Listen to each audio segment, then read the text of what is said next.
What's going on, everybody? Richie Lee here. YouTube channel, Richie Lee. Instagram, Richie Lee 23.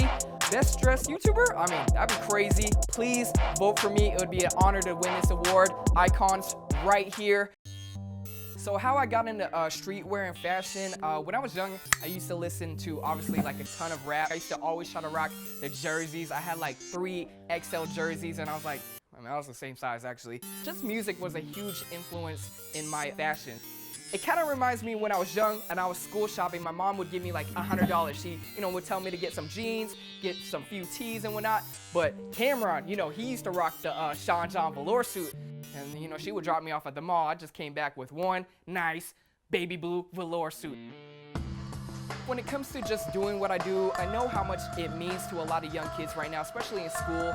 I know clothes aren't everything, but for myself, I know how much confidence it gave me when I was young to rock, a fresh white tee with some Air Force Ones.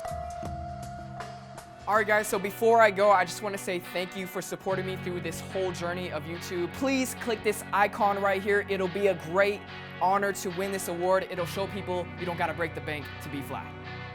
Make sure you guys hit that vote button for me. I'm trying to take it all. It's your boy!